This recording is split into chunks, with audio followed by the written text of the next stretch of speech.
Okay, this is something that I honestly cannot even believe. I'm looking at it, but still, I cannot believe it. It doesn't make any sense. And what I'm talking about is just partially the SEC and partially some other stuff, which I'm about to show you in this video. It just doesn't make sense. It makes your brain spin in just confusion because these guys literally are the worst. But guys, this video is about to be really interesting. So I recommend you all to press that like button and to listen carefully, listen closely, as I think you'll be in shock with just how crazy things are. First of all, John Deaton wrote out, Clayton literally acts as if he was not in charge of the SEC just a couple years ago. Why is that? Well, because the former SEC chairman, Jay Clayton, and former CFTC chairman, Tim Massad, on a path forward for regulating crypto. What did they say? Enforcement actions in themselves are unlikely to bring about a significant improvement in investor protection and make market integrity quickly. So you might be thinking, Dusty, why are you moving around so much? Why are you getting so crazy over a simple comment like this? Well, because this guy that is now claiming that lawsuits get nothing done, and that's actually said that last week too, where he said if the SEC just tries to sue, and if the SEC says if they're not losing, they're not suing enough, that it's bad, basically. The guy is also the man who brought the case against Ripple. He's the guy that started this all, and for him to now draw back and state, you know what? These enforcement actions, it's probably not going to help out the market. What? What? Is this man smoking something crazy? What? The SEC, you can't make this up. The SEC and CFTC should jointly develop basic investor and market protection standards for trading platforms. The agencies could act directly or through a self-regulatory organization, shifting funding responsibility to the industry. Yeah, you can't make this up. You literally cannot make this up. This is one of the funniest things I've seen all year by far. This is too ridiculous. That's why I said that you got to press that like button because it's about to be interesting. I told you, this is crazy. Anyway, I don't want to stick with that for too long because there's too much to talk about today, but just understand just how ridiculous this is. He's forgetting that he was in charge of the SEC 2.5 years ago. Even worse, he had Elliot Roisman and Hester Peirce as fellow Republican commissioners and thus had the votes to provide regulatory clarity and provide a pathway that would have allowed innovation to foster while taking steps to actually protect investors, e.g. segregation of customer funds and crypto, 100% reserves, transparency, etc. But Jay Clayton, like Bill Hinman, was more interested in cashing in on his position and by maintaining an opaque regulatory environment. Immediately after leaving the SEC, Clayton joined One River and has been involved in digital asset space since, while his buddy Hinman joined A16Z, the very investors who helped write his infamous speech. When compared to Gensler, some may choose to give Clayton a pass, but I'm not one of them. And one of the funny things is actually what Bill Morgan says right here. It shows us how bad Gensler has been that people have forgotten just how bad Clayton was. And yeah, he was again the former chairman of the SEC a little bit before Gensler came in. Anyway, it's crazy. I know. I could have spent the whole video ranting about this. I can spend another 25 minutes ranting about this, I believe, just breaking down every single part of what they're saying because it's BS. But I think all of you guys can see through the lies pretty simply, right? That this is just ridiculous. You want to almost pull your hair out. Anyway, Senator Warren is purposefully blind on the Senate Banking Committee, led to her own state pension fund, Mass Prim, investing $150 million in Sequoia, China, while her proxy at the SEC, Gary Gensler, turns the other way on substantial alleged U.S. capital market crimes involving Sequoia, China's principal. Urgent need for accountability and thorough investigation. This once more just shows that these people over in the U.S. Senate, which I want to take with a grain of salt, and over at the SEC, they basically just do whatever the freak they want. They walk around, hey, look at me, I do whatever I want. And nobody's stopping them. Nobody's investigating them. Nobody's checking them out. And it's kind of funny. I think of Pelosi instantly, where people let that slide for way too long. And honestly, it just makes you wonder how deep the corruption lies. I mean, at the end of the day, I understand the SEC does work. And what I mean with that is they go after companies that potentially are doing stuff wrong and they want to protect investors, sure. But that's not the way it's been going. Right now, they're full on attack mode.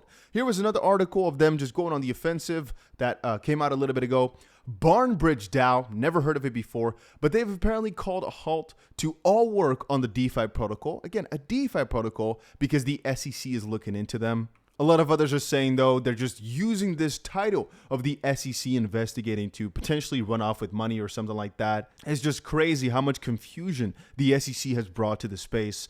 Because they're being so vague and so strange, it's making everything questionable. What is not questionable, I'd say, is potentially the next president being a crypto holder. It's crazy. But apparently presidential candidate Robert F. Kennedy Jr. owns up to $250,000 in Bitcoin, financial records reveal. Some people have said it's not that much. I think it's a bad motherfricker. The fact that he's already holding a significant portion of crypto, I think it's pretty wild in a positive sense. And even though that's pretty good for Bitcoin, one thing that people are speculating is not that good is the Bitcoin spot ETFs. It's been said that the ETFs are unlikely to have a significant impact on cryptos and crypto prices, crypto adoption, whatever, right? But it's JP Morgan.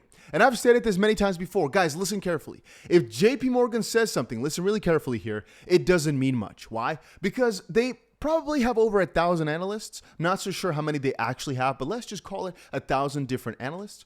And if one of them has an opinion, they can always make an article stating, quoted by JP Morgan, or says JP Morgan analyst, something like that. And even though they probably have some good analysts in there, you're always going to have contrarian views, which is that some analysts at JP Morgan think it's going to be bullish for crypto and some think it's bearish. And news articles like this, they just grab whatever works best in their narrative if the research has been published. And that's the case right now, where they've said, some people don't think it's going to have a significant impact, but there's so much context missing here. And even though I agree for a good part, because the true vision of crypto, it doesn't need an ETF, and the approval is going to allow for the floodgates to open.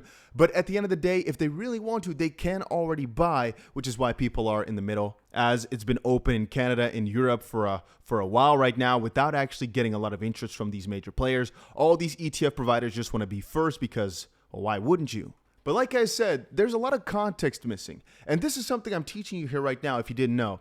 The way it can manipulate the news is pretty significant. It's the same principle that people always speak of when they say that statistics lie. It's because it's all about the interpretation of said statistic. If we're, for example, taking a major research firm, if every single researcher, let's just call them 1,000, do some independent research on, I don't know, let's say something gruesome. Let's say chopping off your own foot, something that's pretty stupid, nobody should do.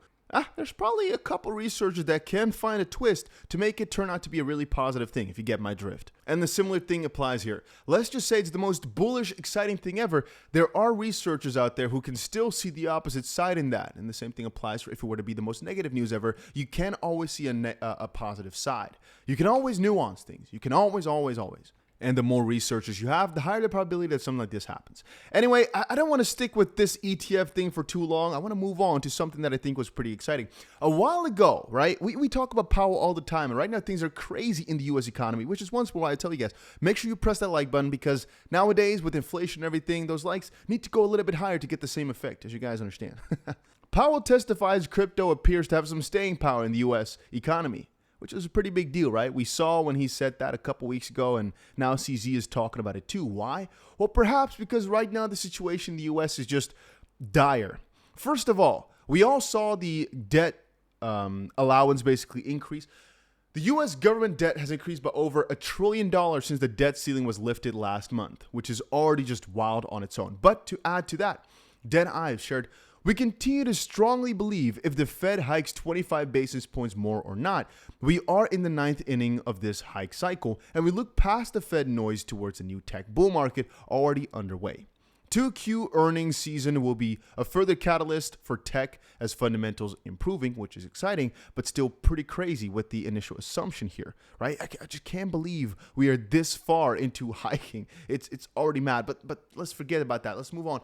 So Anthony Scaramucci also shared, apparently 38% of the national debt rolls over within 2 years. We will soon be spending more on debt service than defense, which is just absolutely wild of a statistic. And this, I want to quickly show you guys. I think this was pretty funny. Apparently, Taylor Swift signed an agreement with the bankrupt crypto exchange FTX after 6 months of discussion. And apparently it's true, right? A lot of people were questioning about it, but yeah, people are getting very angry with Taylor Swift. I think she put up a new album or something. So people are digging up the dirt. And apparently she signed with FTX, which is making a lot of people extremely, extremely angry. The reason I showed you all these pieces of the Fed is mostly from the perspective that CZ is sharing it right now, which makes me believe there's something behind it all, you know? Powell stating that there's some staying power in crypto, yet the U.S. economy having such a terrible time. Perhaps really it's the time for crypto to take over as the U.S. is going to crap. There have been a lot of rumors of China going to also be lifting either their bans on crypto or doing something positive for a change with regards to crypto. To that, all I can say is, we'll see. We'll see. You know, it's also funny, guys. I right now am in front of one of the most beautiful beaches ever. And you guys can't see jack shizzle because it's too light. And you know what? None of you can. No, I'm not showing you my balcony here. It's too amazing. Your eyes will just blow out. I wish you all, though, a beautiful crypto journey, as I do believe still that every single person in the crypto space right now is going to become extremely wealthy because you're still an early adopter. First of all, US doesn't even have ETFs yet. The US doesn't even have rules on crypto yet. And third of all, Apple's not in. The moment that Apple gets some sort of crypto wallet natively in their phone, you're not an early adopter anymore, but that's not here yet. Because remember, guys, remember this really carefully. When was the internet fully adopted? Well, at some point, right, it changed. Well, I'd say when your everyday Joe was using it, easily accessible on any device. And I want to kind of skip the user requirement here. I don't think that matters too much. It's just the easy accessibility there that counts. And Apple or Samsung for that matter, just Android as a concept, could be a very big player and all that. But hey, that's it. Guys, make sure you join, all right? The notification squad, I'm going to call it. It's just that you put the notification bell on in case something crazy happens and you want to be notified. Extremely important, because what if Ripple case settles tomorrow? What if something crazy happens to crypto? You need to be notified. I keep telling ya. And that's about it. See you again in another video. Hopefully later today or tomorrow. Who knows, right?